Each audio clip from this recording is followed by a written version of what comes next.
Today I'm going to talk on dealing with wandering thoughts and pains. This is a continuation of purification of mind and consciousness. A meditator is like the one who is going on a mountain to reach the top of the mountain. It is laborious and intensive and strenuous. One need to exert one's effort because climbing the mountain, one need to have the physical stamina and mental stamina. Physical energy and mental energy are required in climbing a mountain. It is different from walking on the level surface of the earth. When a person climbs the higher, highly elevated mountain, he need to make extra effort. He need to have the extra mental energy, mental courage, and determination to reach the peak. In meditation, a meditator has to handle wandering thoughts, pains, and various mental states during his practice.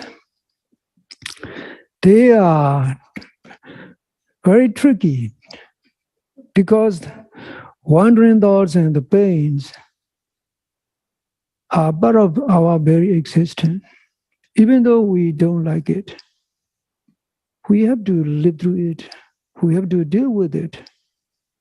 In our daily life, we just deal with the wandering thoughts by doing this and that, by getting involved with this and that, even though it is not important, even though it is not required through our daily schedule. We cannot remain quiet. The mind cannot remain quiet. It always moves from one object to another object. This is how the mind functions for a person without any mental training. That's why Buddha said, if we leave the mind untrained, it can lead to so much harms and so much suffering. I have already quoted in the opening days of the retreat as Buddha's declaration and very bold statement.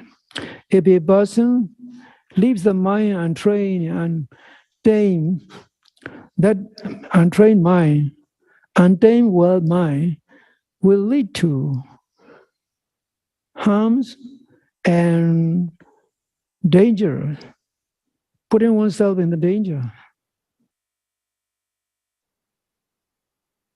Buddha said, I see no other thing so harmful and dangerous like untrained mind in the world. Disciples, untrained mind in the world can lead to a lot of harms and a lot of suffering. It's totally true. If we look at daily incidents and the news announcements and the TV or on the newspapers, people suffer a lot because their mind manipulating to do this and that. Sometimes they do a lot of the unwholesome stuff, criminal things, and very heinous crime. They got into problem. The main culprit is not the criminal. It's their mind. The mind is main culprit.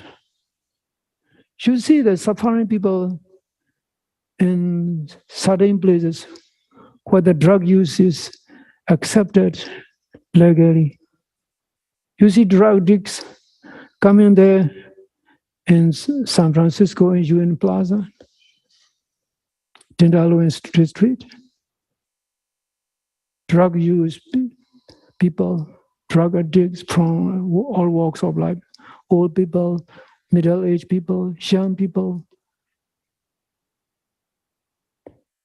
They come there just only to be on hike through the use of drug, but their life is miserable.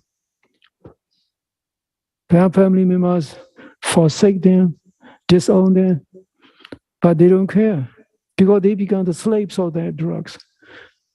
Not slave of drugs in this case, from the perspective of meditation. They become the slave of their own attachment and craving to the feeling, that wonderful feeling which they experience through the use of drugs. They thought such a temporary state of euphoria they get by being high through drugs is a wonderful thing. They wanted it to keep forever. They thought it's going to last for hours and hours. Actually not. It's just only temporary phenomena. That's how pursuit of happiness is so problematic. A meditator trying to seek very wholesome, positive peace and calm and happiness through spiritual training. This spiritual training, known as mindfulness meditation, is very wholesome and very positive in many respects.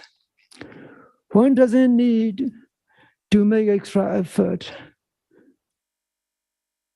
You just only need to come and practice meditation and mindfully, attentively, with a strong sense of discipline and commitment. The purpose of meditation in the long retreat is to accumulate positive, wholesome mental states, known as the Bujingat. These Bujingats are very wonderful mental states which one can accumulate through long-term practice.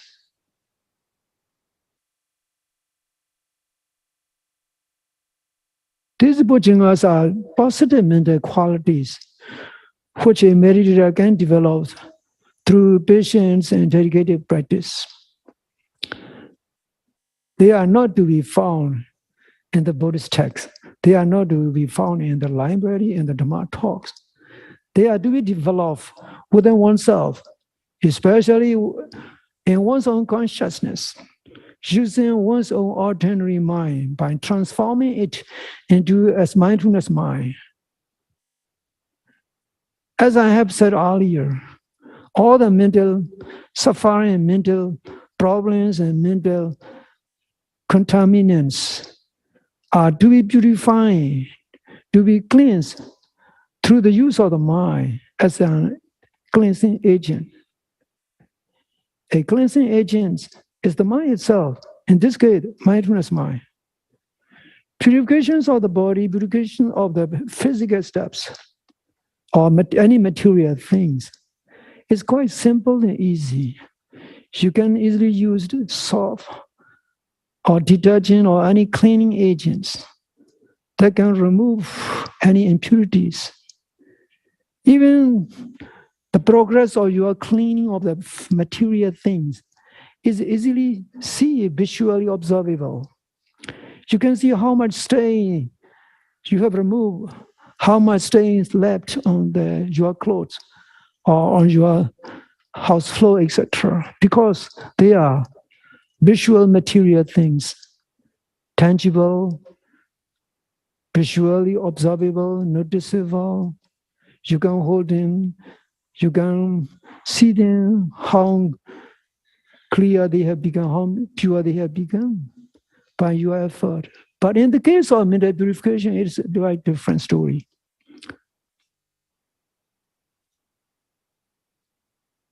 The mind is unseen energy. Our own consciousness, our own spirit is unseen flow, unseen energy state, which arises and passes in a very quick, rapid succession. There's no physical instrument to see the mind, to hold it in a sort of vehicle, physical container. There's no way to give one's consciousness in a particular sort of the vessel.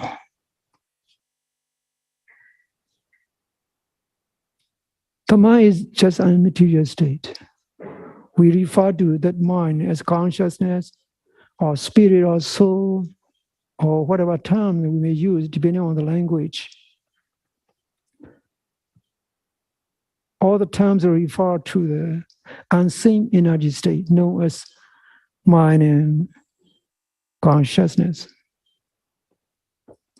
So purification of the mind is a very different process, totally different from purifying of the material objects. It needs a lot of patience and dedication. At the same time, it needs relaxed attitudes. You cannot expect overnight change, instant purity, instant clarity of the mind. There are a lot of the stubborn stains, very stubborn stains known as kilesa. They are much more stubborn, much more harder to purify, much more harder than the dark colored stain which remain stuck to the gold nugget. Any impurity which remains stuck in the gold can be removed by using highly toxic, deadly chemical known as cyanide.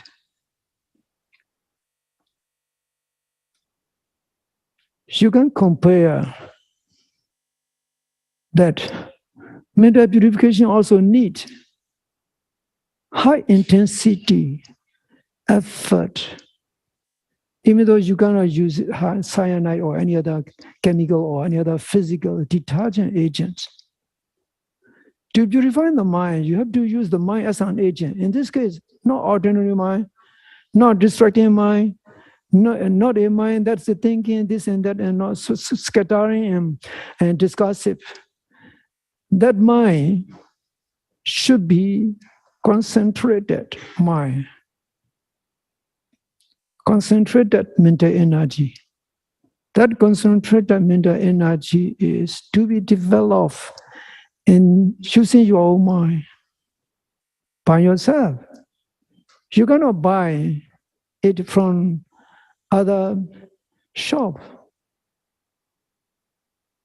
You have to use your own mind by transforming it mindfulness, very wholesome, positive mindfulness. That mindfulness should be intense, continuous, and consistent.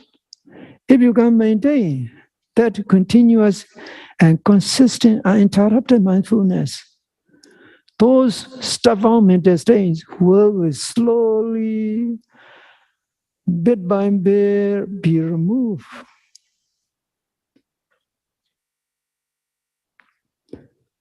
You have to be inspired by what Buddha did, by what enlightened saints did. They have walked on this spiritual path. They have made the same intense effort like the way you are doing.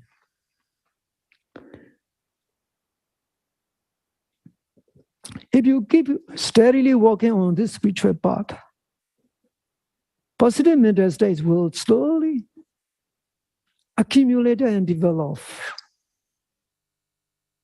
That's why you are instructed to maintain constant mindfulness, to observe even small daily activities, including eating, going to toilet, taking shower, washing yourself and dressing yourself up, cleaning yourself up, etc.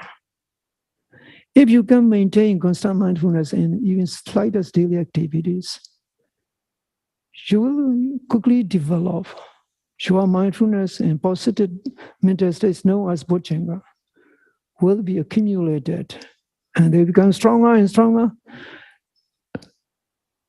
The more they are stronger and accumulated, the more your mind become calm and peaceful.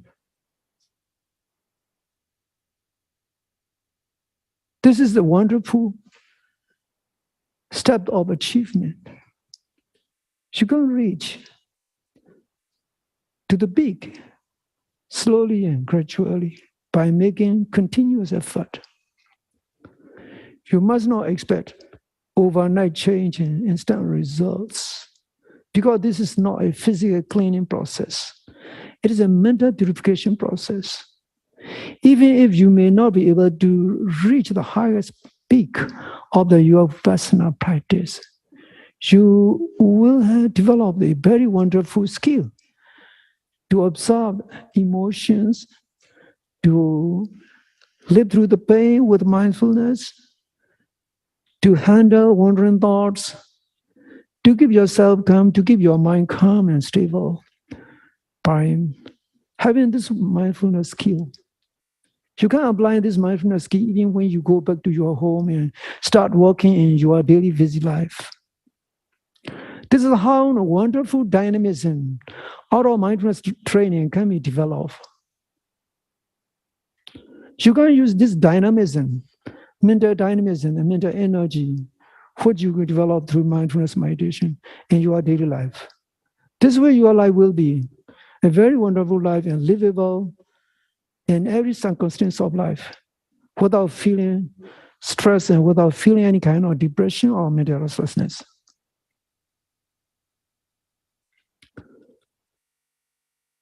This alone itself is very wonderful benefit.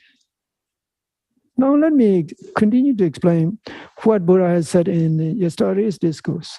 In the yesterday's discourse, Buddha mentioned about medium impurities and fine impurities of the mind.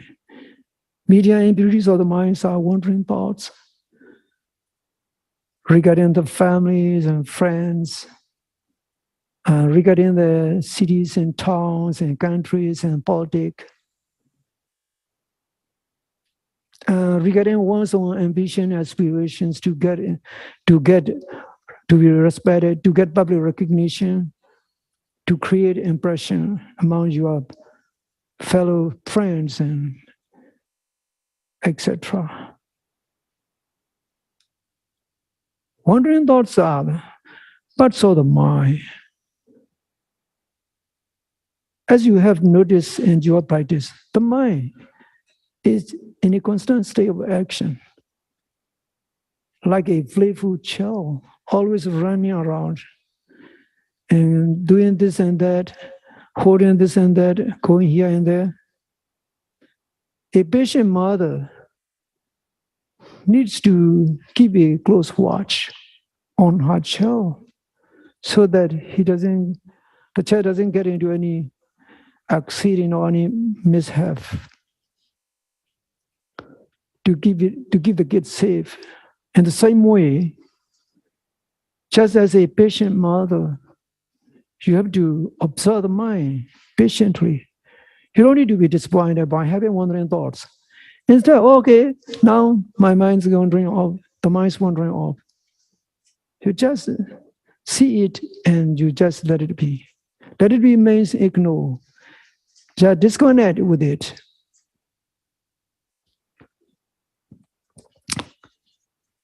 If you have the right attitude to wandering thoughts will be slowly reduced. The main reason for being unable to handle wandering thought.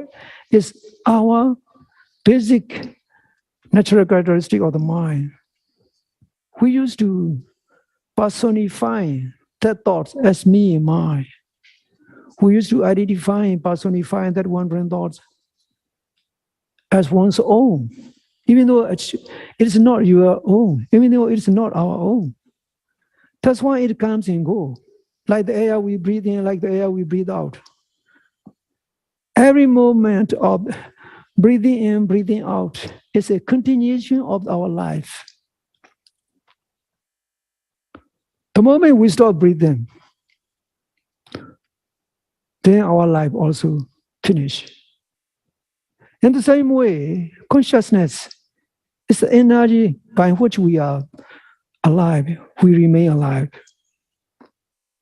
It is a very fast-moving energy.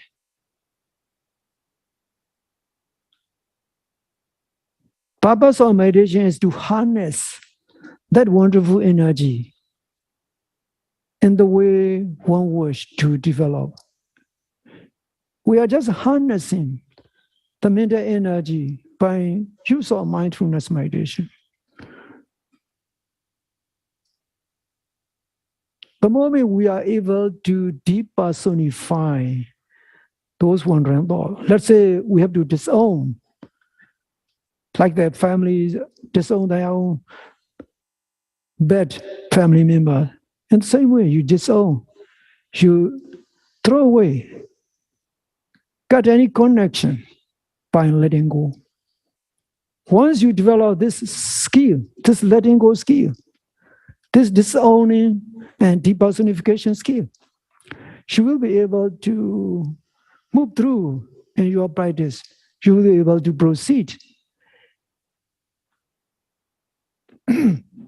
This is very important. We have the millions and millions of wandering thoughts. We could even be millionaires and billionaires if those wandering thoughts are what? Few cents. They are useless. Even not a single sense. They don't want any single sense. We have to have a clear understanding regarding our wandering thoughts. Even though we have a wandering thoughts and anxiety and planning this and that, remembering this and that, and some sort of flashing back from our childhood days, those vulnerable times which you cannot hold on to as a physical file, they just keep coming back. You just ignore because they are just only reflective activities of the mind.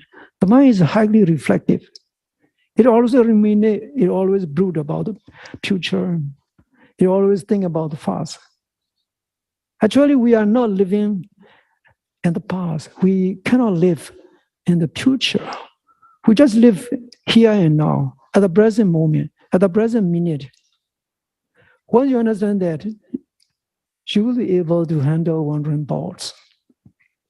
So trying to disown and trying to depersonify, stop identification, identifying with your thought, you simply let go. Like the way you ignore you are in-breath and out-breath, even though it is a very wonderful continuation of our life, providing necessary spiritual, mental energy and necessary oxygen for the body. Once you have this kind of letting go capacity, you will be able to let go of wandering thoughts. Wandering those thoughts will be not a problem. Wandering thoughts and meditative words are like a bellies. You have to move through the bellies and the bumps and while you are climbing on the mountain path. Now let me explain about regarding the pain. Pains are part of the body. As long as we have the body, we will have pain. We cannot escape from the physical reality of our existence. Body is just only physical vehicle, physical means for our consciousness to be alive and active. Without the body, our mind means nothing. Our consciousness, our soul, our dearly cherished consciousness become meaningless and empty. The body alone too is meaningless without mind, without consciousness. They mutually complement and support each other to make a life complete. The purpose of meditation is to have a very wonderful mind and peaceful consciousness so that one can live everyday life in everyday situation, in good times and bad times, without feeling pain except physical suffering. Physical suffering cannot escape. No one can escape physical suffering. Buddha said, when pains arise, no meditator suffer on two levels, two times. Experienced meditator who have developed mindfulness key, they only suffer on one level and once. Regarding this, Buddha has clearly explained about the difference between a meditator and non-meditator, how they experience pain or how they live through suffering. This is a very wonderful explanation said by Buddha. I will share what Buddha said later on. What we should know about feeling and pain is that there are three kinds of feelings. The first feeling is feeling of pleasure and joy, sukha virna. You are already familiar with this Pali term, sukha. Su means easily, ka means accepted. Very simple and direct to the point. This word itself is very simple. Sukha. Su means easy, ka means to accept. Easy to accept, easy to bear. And won't even wish to keep it forever. That's why people who are in pursuit of happiness, they always trying to pursue happiness by whatever means. Once they got that happy pleasure, they want to keep it longer. But unfortunately, that feeling of pleasure cannot last long. That's why they use some physical ways and means to maintain that pleasure by use of the drugs such as ecstasy, meds, and various kinds of the available medications in the entertainment industries and in the nightclubs and the party scene. They use it because they want to enjoy the pleasure the whole night. Dancing, singing, drinking, and they're trying to get high, they're trying to be on high, and eventually they got negative side effects out of the drug use. The reason is very clear. They want to keep that pleasure, that joy for long duration of time. But the law of universe, the law of Dhamma, never favors anyone. The moment the feeling of joy and the feeling of pleasure come, they just come and go. You cannot give it forever. You cannot give it even for, let's say, 1 hour.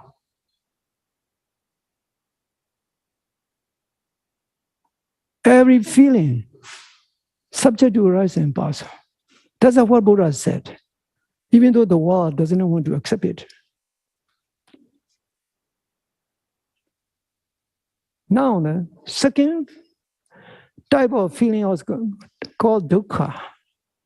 Dukkha virna. Most of you may be quite familiar with the term. Du means hard, difficult. Ka means to accept, difficult to accept, difficult to bear. It's a very wonderful word. These Pali terms itself are very simple and very clear, except manifesting in self-evident words. When people experience that unpleasant feeling known as suffering, their face becomes distorted. They start crying and they complaining and mourning and seeking help from here and there. Hasa, please help me. I'm having this suffering, this kind of problem. They try to seek external help. They don't know how to live through it. They just seek the way out. They just seek the way out by use of alcohol, by use of drug, by going out to the party. They're trying to forget those painful situations. They got into more suffering. This is like a vicious cycle of suffering. You can see this painful and tragic sin in daily society. Among the celebrities, among ordinary people from all walks of life, because everybody is always in pursuit of happiness.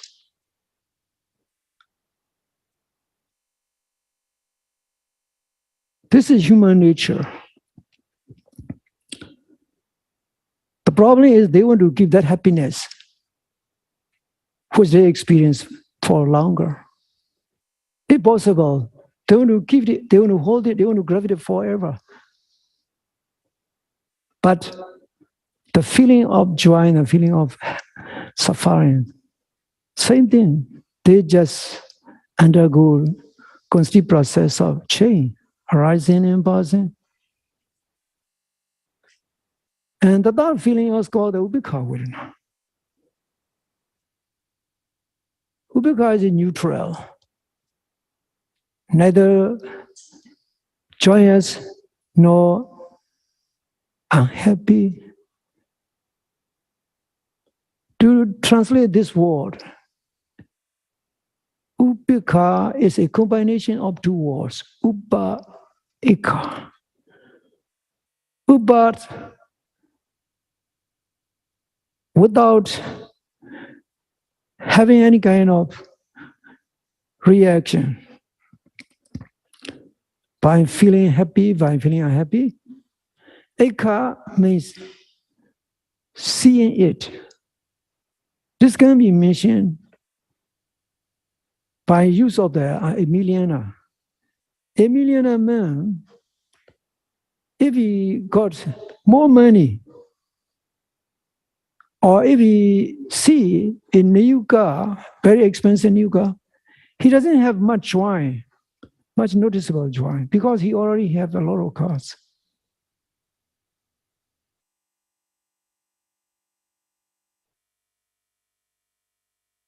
In daily life, you may eat some wonderful foods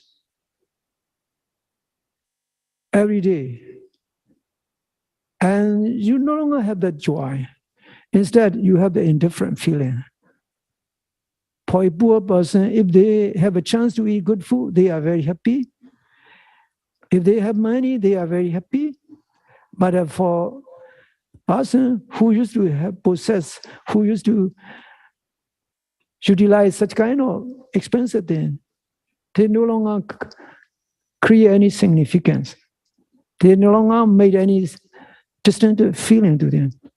So the feeling become indifferent. So indifferent feeling or neutral feeling, neither being happy nor unhappy. This ubeka is also very natural feeling experienced by people, ordinary people. In Buddhist text, to be able to handle the feeling, Buddha gave very simple, very basic instruction. How Buddha instructed is very clear. When you experience sukha vedana, the feeling of joy, the feeling of pleasure, you just note it as a nature, impermanent. Just arise and will pass. Just arise and subject pass away, subject will pass away. Just see it as a nature. Don't see it as eternal pleasure. There's no eternal pleasure. Even though religious texts may be mention about eternal rivers of milk, eternal rivers of honey, eternal trees of the apple, and growing and flowing in the eternal garden.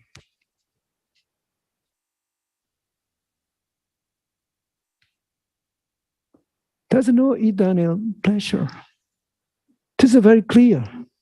When you experience feeling of joy, you just note it as a nature, impermanent, or arising in person. See it very clearly. Don't try to hold on to it. Even if you are in progressive meditation stage, you will feel wonderful rapture and ecstasy. By the time when your body start being light, and your meditation becomes effortless, and your wandering thoughts no longer come up, they become less and less. And the pains, they become infrequent. You start seeing bodily calm by yourself.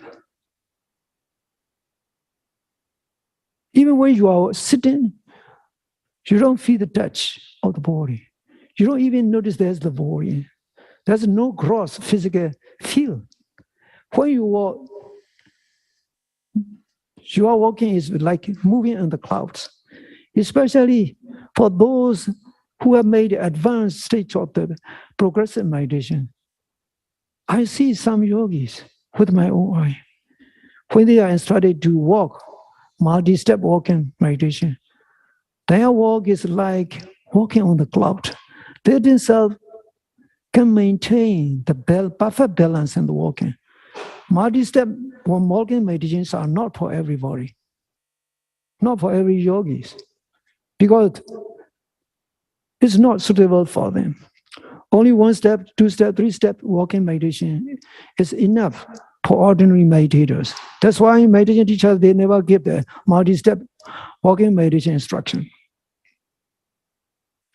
When a person reaches such a wonderful progressive stage of meditation, their walking meditation is very, very light.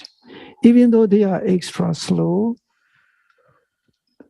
even if you look from such a yogi from a distance, you see they are dancing on the clouds. It's very wonderful. You may not accept unless you have reached that state. When such a wonderful state happens, some meditators, they want to remain in that state. They want to remain there. They want to hold on to that joy, that wonderful ecstatic joy. Actually, not, cannot, because all these are mental phenomena.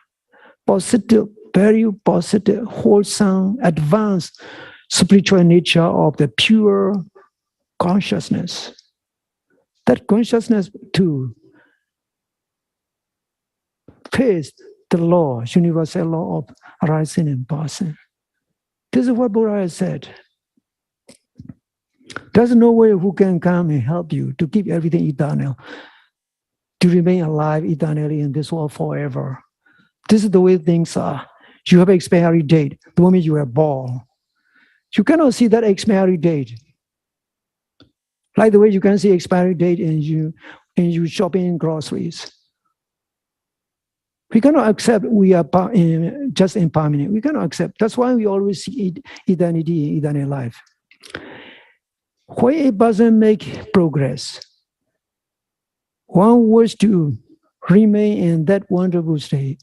That itself is a corrupted attitude which can hamper progress, which can delay one's progress. That's why they are called the ubakilisa, the corruption of the inside meditation. So Buddha said, when you experience joy, sukha vedana, see it as impermanent. Note it arising and passing. This way you will be able to handle it. Now regarding dukkha, Buddha instructed a very brief simple guidance.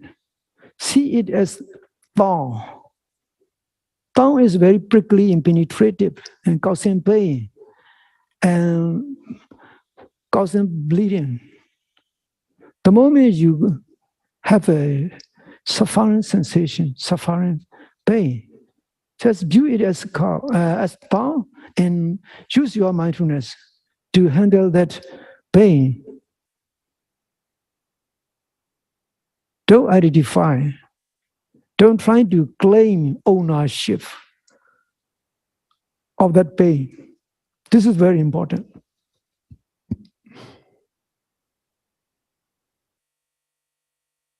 Once you are able to have the right attitudes and the right mindful observation, pains will be okay. In case some pains are very long-term, you have to use patient observance. I have seen some meditators who have some chronic physical ailments, such as high blood pressure or some sort of the chronic pain on the back or on the head.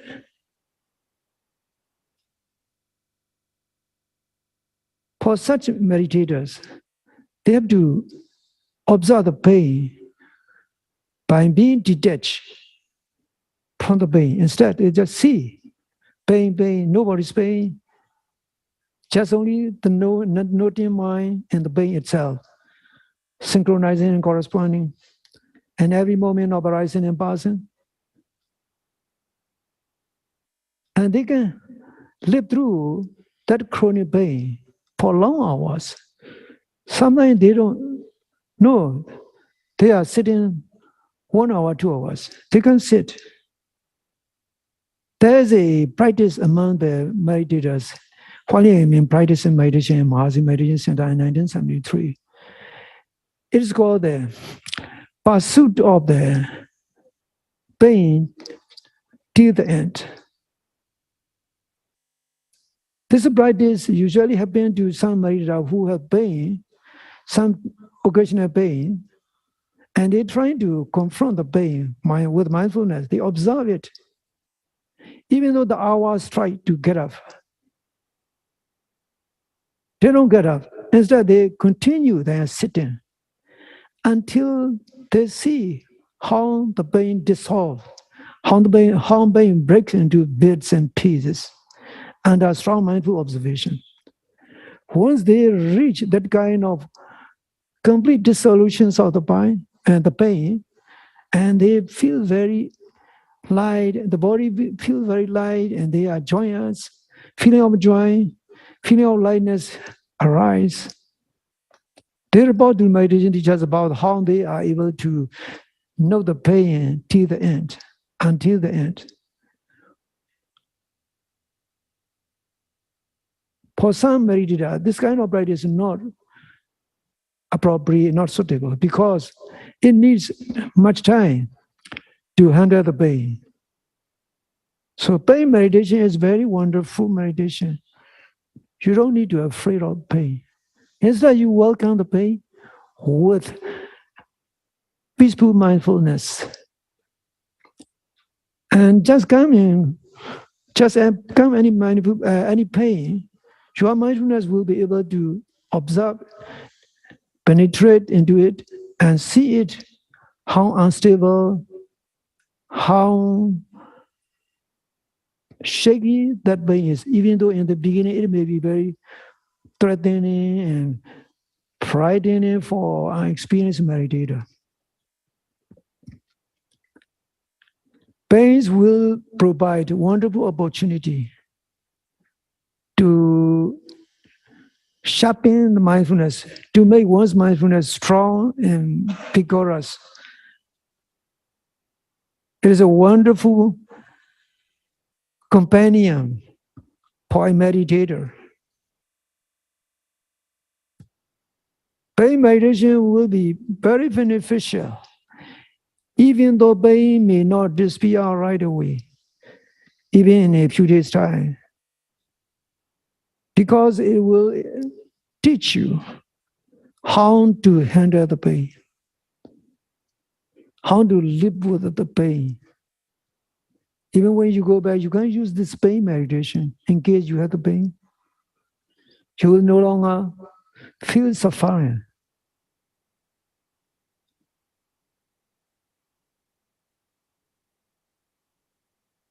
There are cases of the meditators who have been suffering from chronic health conditions. After making very strong, intensive mindfulness effort at the pain meditation, their pains completely gone, never recurring. There are such meditators. You can hear sometimes things about those meditators. They are real. This clearly shows that mindfulness meditation is also very helpful, even though it is not a 100% guarantee, because the result may be differ from one person to another person. In case of the terminal illness, those suffering from cancer, it provides real relief and comfort.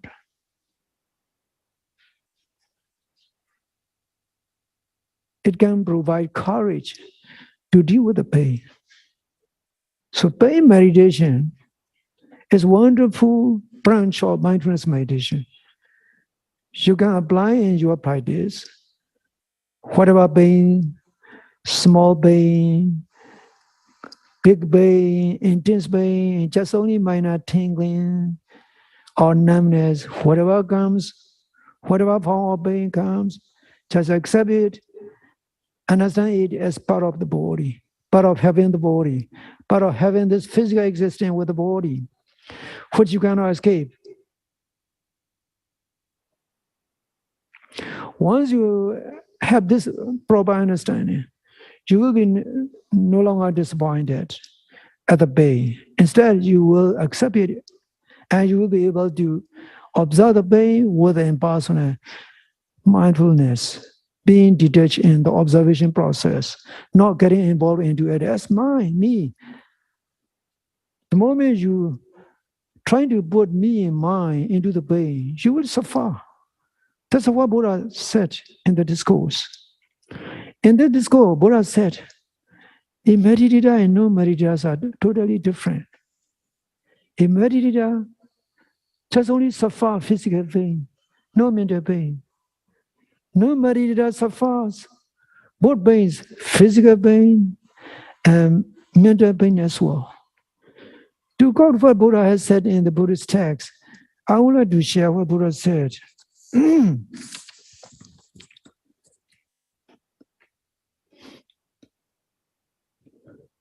Ati mahasmukti pataloti bhikkhve tariti kanam kho etam bhikkhve dukkhana viranana divasana sharitam pataloti. People say that there is a dangerous whirlpool.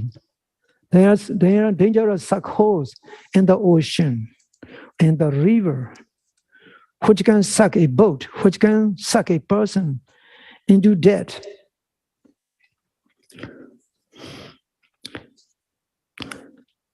That whirlpool is the term referred to suffering. Asudawa bhikkhve purochino saridikaya dukkha virana photo samano sochati kilmati pridevati uradalingandi samoha abhijti. That whirlpool, physical suffering, is that which sucks people down into more suffering.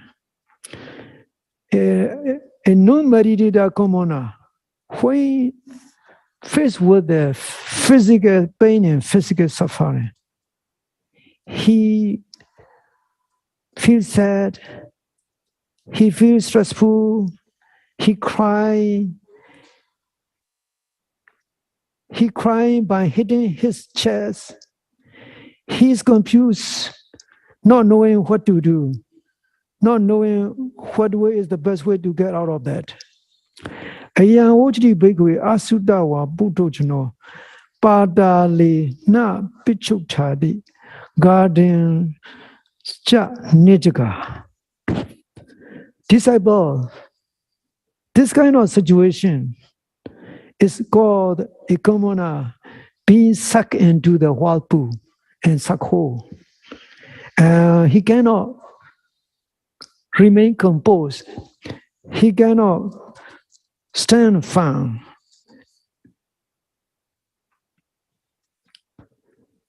On the other hand, Buddha also mentioned Suddhawa Chako Bhikkhve Ariya Savako Saririkaya Dukhaya Viranaya Poto Samano Neva Sochti. Disciple, on the other hand, a meditator, the noble disciple of the Buddha, who have learned about noble teachings, when he faces physical pain and physical suffering, he's not sad, he's not upset, he's not feel stressful, he doesn't cry. He doesn't cry by beating his chest and his bosom. He's not confused. Why? Because he knows how to handle it, how to live through it. As I already explained earlier, this is how mindfulness meditation, especially pain meditation, is very wonderful and developing a necessary mindfulness key to go with the pain and physical suffering. Buddha continue to explain. Ayan Wojdi Bhikkhve Suddhavariya Savko Padale Pichotadi. Disciple, this is how a meditator, noble disciple of the Buddha, who have learned how to deal with the pain, can withstand in this whirlpool of suffering. He can get himself out of it. He can remain composed and unshaken by such kind of suffering. Gardinja ijagadi. He remained there by standing on firm ground, finding solace and very wonderful spiritual resource to apply in such a situation. That's what Buddha said in one of the discourses. This is very wonderful. If you can deal with the pain, you are equipped with a very wonderful spiritual tool to observe the pain. Remember and remind yourself that pains are not forever. They don't have eternity. They don't have eternal life. They are the same thing like us. They subject to rise and pass away. You just remind yourself, when the pains arise, they are just a temporary phenomena and temporary suffering. Your mindfulness will take care of it. If you have this kind of right attitudes, and you will be able to handle the pain. Remember not to identify with the pain, not to put me and mine into the process of suffering, that pain suffering. If you are able to use mindfulness and mindful noting, and the pain will slowly show its own characteristic, being unstable, being on shaky ground, and full of unstable elements or motions and heat and vibration. Even if the pain may be very harsh and very excruciating,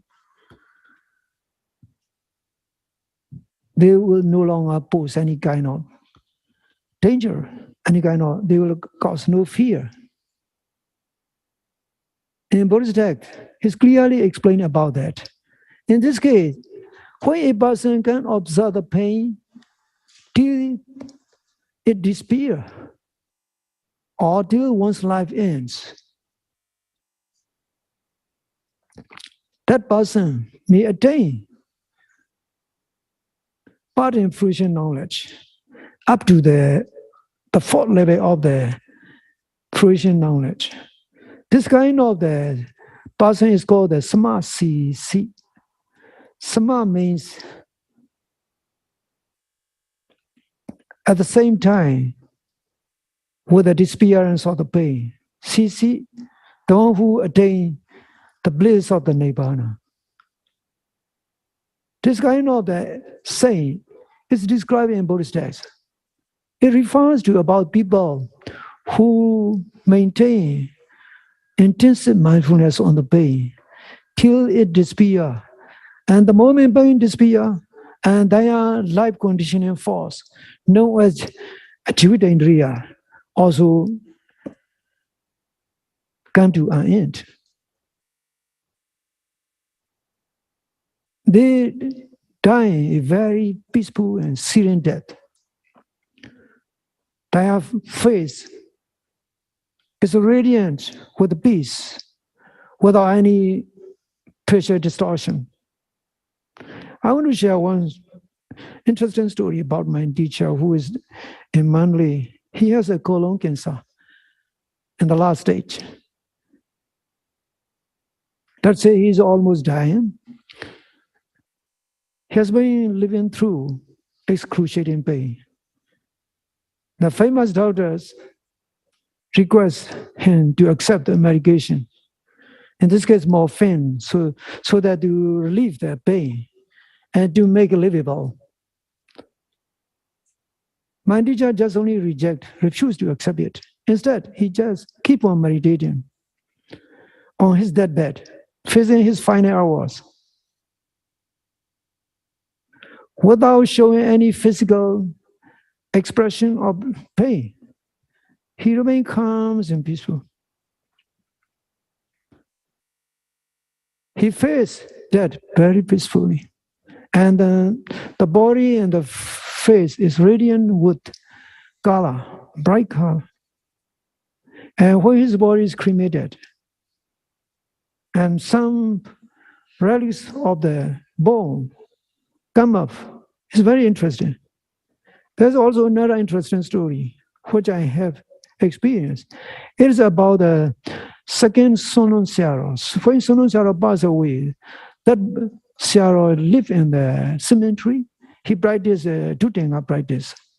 So the trustees of the Sonon Center of Yangon, they go there and invite that Siaro to accept as a chief resident monk at the center. The center is located in the Tenganzhong, and one of suburb of the Soto Club in Yangon. He requests strict condition. If the trustee devotees, management board accept his request, he will come. Otherwise, he will not. He will remain in the practicing his meditation in the cemetery and practicing doing what he requires.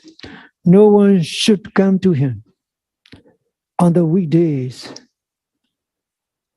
except on full moon day and waning moon day, Upastra day. He will come out and in order to give the teaching and in order to give them a talk. At the most of other time, no one is allowed. He remains in his abode, practicing meditation. For the lunch, he only eat once. For the lunch, the monk has to accept the lunch offering by devotees in the meal house. And someone, a kabia or a monk, bring that food table, to the boat where the old monks is staying. He just strike a corn, and the venerable monk come out. He just take the food and eat, and then once he finish, he just leave the tray as it is in the corridor and the walkway. And when he died, he died very peacefully. When his body was cremated, when relics come out, and same thing happens to Mogul Siaro. These are very interesting stories. Dhamma is very powerful. You can't accept the Dhamma as very powerful and very important mental tool to apply in daily life, to handle the pain, to live through suffering, to keep your mind calm and peaceful. Even those teacher, great meditation teacher, have experience. They have been through this spiritual path. You have to remind yourself and be encouraged by this wonderful power of the mindfulness meditation and the Dhamma. If we sincerely practice mindfulness meditation with the sincere interest, we will get the same benefits like the Buddha, like those enlightened saints. Because the truth will never favor anyone based on race or social status. The Dhamma is the Dhamma, is universal. The benefits of meditation is universal. It will never restrict to only Buddhist devotees alone. Everyone can benefit if they practice meditation sincerely and devotedly. This is the nature of the Dhamma. That's why the Dhamma is universal. It's not limited to Buddhist devotees alone. Once you understand that, you will appreciate how wonderful Buddha's teachings is. It is for all, regardless of who you are and from what background you come. It can benefit and it can be applicable in our daily life. May all of you be able to handle wandering thoughts, to live through the pain, to meditate on it. May you be able to overcome the pain and to achieve that wonderful state of peace and joy available through the practice of meditation.